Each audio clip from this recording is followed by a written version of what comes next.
बिस्मिल्लाहिर्रहमानिर्रहीम। Iram slim speak के सभी नाजरीन को अस्सलाम वालेकुम। अजीज़ान मोहतरम, पाकिस्तान में रहने वाली ऐसी खातून जो कि ड्रामों में भी काम करती है, जबकि वो करबला पहुंची ज़ियारत करने के लिए, तो उसके साथ क्या हुआ मौज़ा मौला गाजी अब्बास अलमदार अलैहिस्सलाम के रोज़ा मुबारक पे।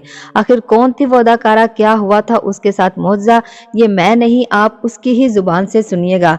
तो ये सब जानने के लिए वीडियो को आखिर तक जरूर देखिएगा। अगर आपसे गुजारिश है कि प्लीज जो मेरे चैनल पर नए हैं मेरे चैनल को सब्सक्राइब कर दें और साथ में दिए गए बेल आइकन को लाजमी दबा दें। वीडियो को लाइक करें और कमेंट में प्यारा सा लब्बैक या हुसैन लाजमी लिखिएगा।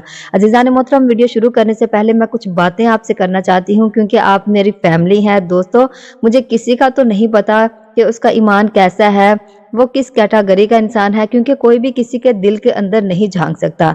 इंसान के दिल में क्या है क्या नहीं है, ये बात या तो वो इंसान खुद जानता है या खुदा पाक जानते हैं।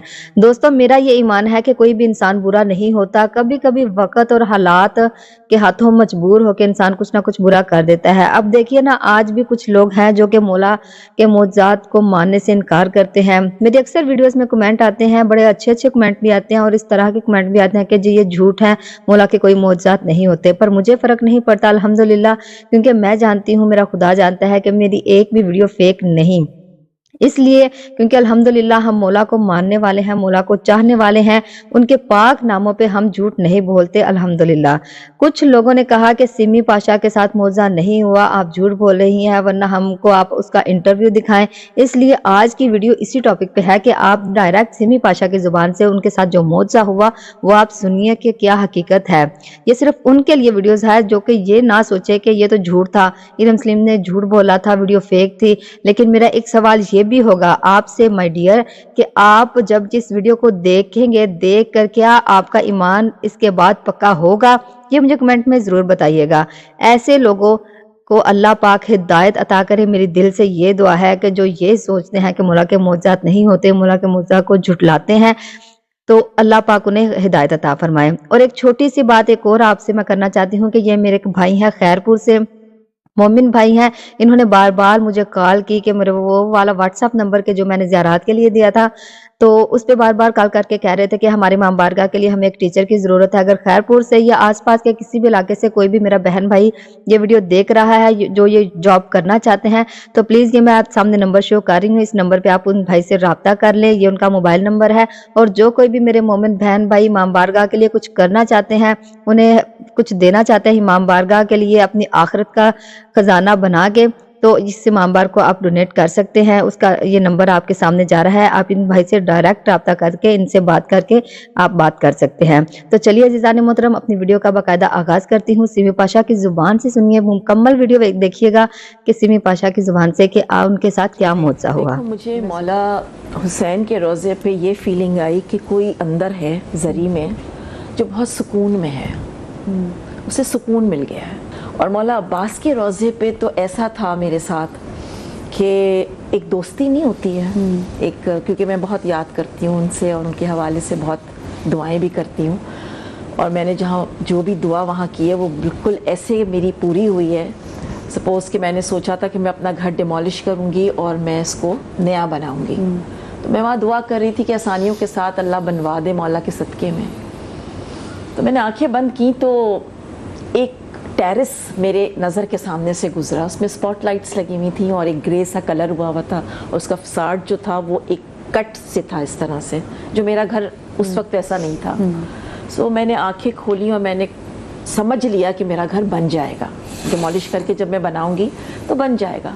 अब मैं उसमें लग गई, आ गई, मैंने घर भी बन गया, सब कुछ हो गया और मैं बहुत बिजी रही अपनी ज़िंदगी में। उसके बाद 1-1.5 साल के बाद मुझे टाइम मिला थोड़ा सा, तो मैं वॉक कर रही थी अपने गैराज में।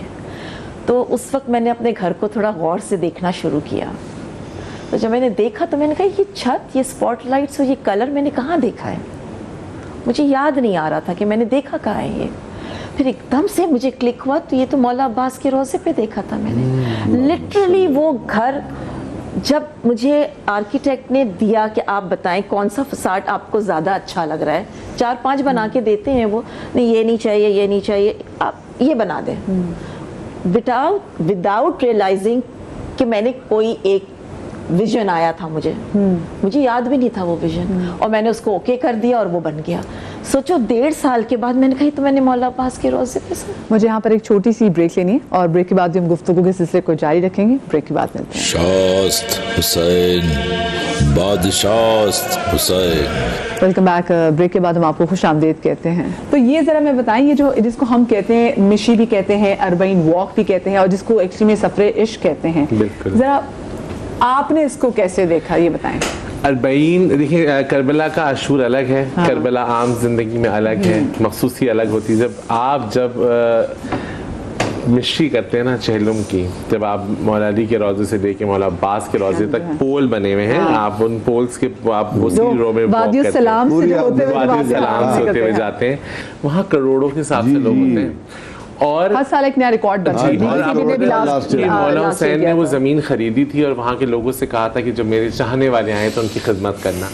तो वो अपने घरों को खाली कर देते हैं, उनको मौकब बनाते हैं और वहाँ पर पाकिस्तान, इंडिया, हर जगह के लोग मुल्क के मौकब बने होते हैं। आप यू नेम इट और उस मुल्क के मौकब वहाँ मौजूद होते हैं और वहाँ वो आप सिर्फ अपनी एक जोड़ी कपड़ा चप्पल में जाएं और आप 3 दिन की वॉक करें, आपको जिंदगी की जरूरियात की कोई चीज अगर वहां ना मिले तो आप मजे कर आप सोचें और वो ना हो ऐसा और एक अनहोनी चीज मिल जाए। हाँ, आपको वो चीजें जो आप सोचें और वो ना हो ऐसा मौसम की और चीजें मिल जाए। जी एग्जैक्टली। और फिर वहां पर जो वहां के मुकामी होते हैं, जो और लोग भी जाते हैं, वो आपके पैरों में पड़ जाते हैं कि आप एक खजूर खा लें, आप खिदमत का मौका देते हैं, आप पैर दबा दें और इवन के कफन बिछाए हुए होते हैं, उससे कहते हैं कि इस पे चल जाएं ताकि हम आखिरी में मौला को कह सकें कि आपका ज़ाहिर मेरे पास आया। और वहाँ घरों में लोग होते हैं और लोग आपके हाथ पैर जोड़, उनकी जो खवातीन होती हैं। अब आपको सोचें, आप पैसे खर्च करेंगे, मैं बाद से काट रही हूँ, मैं आपको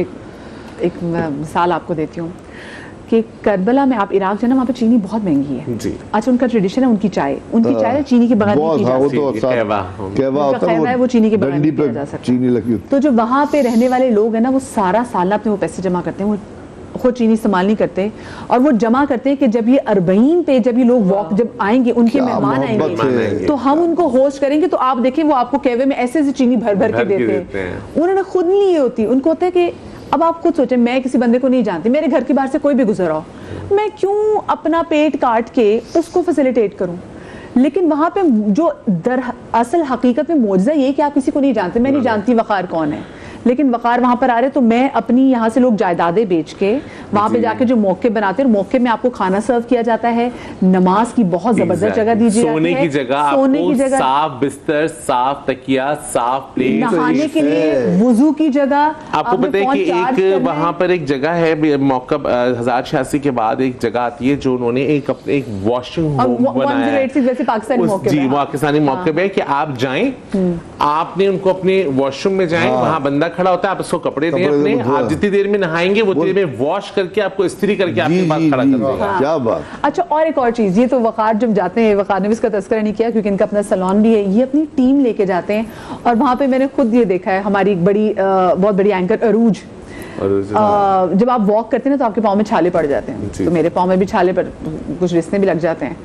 तो मैं एक जगह पे गई तो वहाँ पे प्रॉपर आपको वो फैसिलिटी दे रहे थे, खवातीन अलग से होती हैं जो आपके पाँव दबाने के लिए, और आपकी वहाँ पे मेडिकल टीम्स बैठी होती हैं जो आपके ऐसे कोई बन जाए छाला वाला निकालने के लिए, साफ करने के लिए वो बैठी होती हैं, और ये तमाम तो चीज़ें फ्री ऑफ कॉस्ट, कोई पैसा नहीं, बल्कि वो आपके हाथ जोड़ के कह रहे थे हम आपके पाँव पे जो जूते पे गर्द लगी उसको हम साफ कर दें।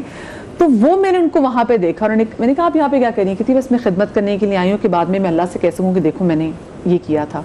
और फिर ये तो करते हैं, ये अपनी टीम लेके जाते हैं लोगों की खिदमत के लिए, मालिश करते हैं भाई, ये बैठ के अब आप देखिए बेसिकली मोहब्बत क्या है जो आपको उनसे मिला रही है, तो ये कितना बड़ा मुआवजा है। और वो सुकून में आपको नहीं बता सकता कि जो वो फील होता है वहाँ, वो सुकून ये सब कुछ करके। और आप जब उस वॉक में जाएंगे तो आप लोग हैरान होते हैं, जो दूसरे मजहब के भी लोग वहाँ पर होते हैं वो हैरान, हिंदू देखिए सब वो कहते हैं ये कौन लोग हैं, ये है कौन लोग जो आपके इतने छोटे छोटे बच्चे आपके पैरों में अपने हाथ जोड़ते हैं कि खजूर खा ले, खजूर लेके बच्चे दौड़ते पीछे। हाँ, इवन कि आपको पता है वहाँ पर क्या तरबियत है यार, वहाँ पर ये होता है कि जी आप अगर मोबाइल नहीं चार्ज हो पा रहे हैं, कोई मसला है, तो पावर बैंक लेके बच्चे घूम रहे होते हैं, जब जहाँ जाता 4 पोल चलेंगे तो वो आपके पीछे परफेक्ट नहीं चलेंगे कि आप टिश्यू पेपर्स और क्या पानी तो खैर कभी कोई ऐसी चीज और देर में आई पानी है, का सोचा मजा कि ये जो है चाहिए ना, मिल गया। लुत्फ जो टेस्ट पानी का वहाँ पे है ना, हाँ। कहीं नहीं। खालिद होटल के कमरों में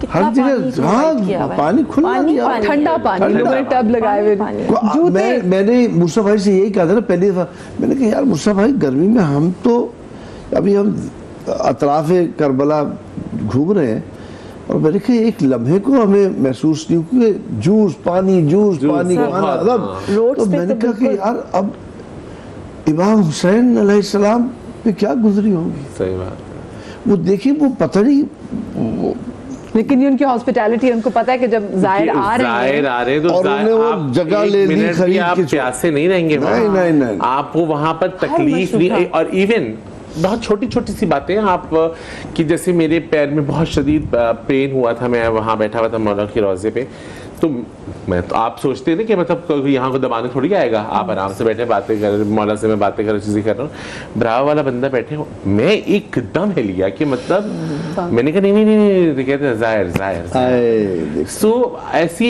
हजारों वाकयात हैं। मैं तो अपनी बीवी को इस बात का क्रेडिट देता हूँ, उसने मुझे बहुत हमने जाना है, हमारा बच्चा छोटा था उस वक्त, अब वो कहती है आपको तो मैंने एक दफा भेज दिया, आप खुद चले जाते।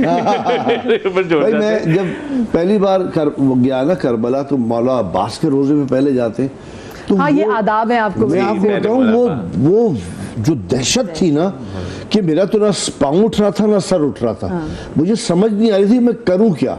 अच्छा मैं देखता लोग कुछ चीजें अंदर के, मैं तो आंखें नहीं उठाई मैंने, मेरे हाथ में ऐसी एक अंगूठी थी बिल्कुल इसी जेड की, तो मैंने वो अंगूठी उतार के ना मैं अंदर डाल दी। मैंने कहा मौला मुझे ना मैं कुछ बोलूं ना मुझसे बोला जाए, ना जबान में दम आए, ना कुछ, यू नो इट वाज बहुत एक वो था। आप सोचे कि उसके बाद जब हम वहाँ से ये सब कुछ हो गया, फिर हम एक हफ्ते बाद वहाँ से हमने नजफ जाना था, तो मूसा भाई ने कहा कि आओ हम पीछे से तबरुकात ले लेते। अब वो देख रहे हैं, मैंने वेडिंग रिंग तो पहना था, तो एक उनका तमीना ने बच्चों ने कि अंगूठी लेने, एक आदमी दूर से मुझे ऐसे बुलाया, आगा। मैंने कहा हाँ, उसने ये अंगूठी मुझे दी जो जेड की है। मैंने कहा क्या, और उसने कुछ मुझे बोला कि मतलब तुम्हारी वहाँ गिर गई थी तो तुमने दी थी। मैंने कहा है वही पत्थर, उसने मुझे दे दिया। मैंने कहा वाह। ऐसे वहाँ पर इतनी सारी चीजें होती हैं जो मुझे छोटी सी ब्रेक लेनी है, ब्रेक के बाद जब वापस आते हैं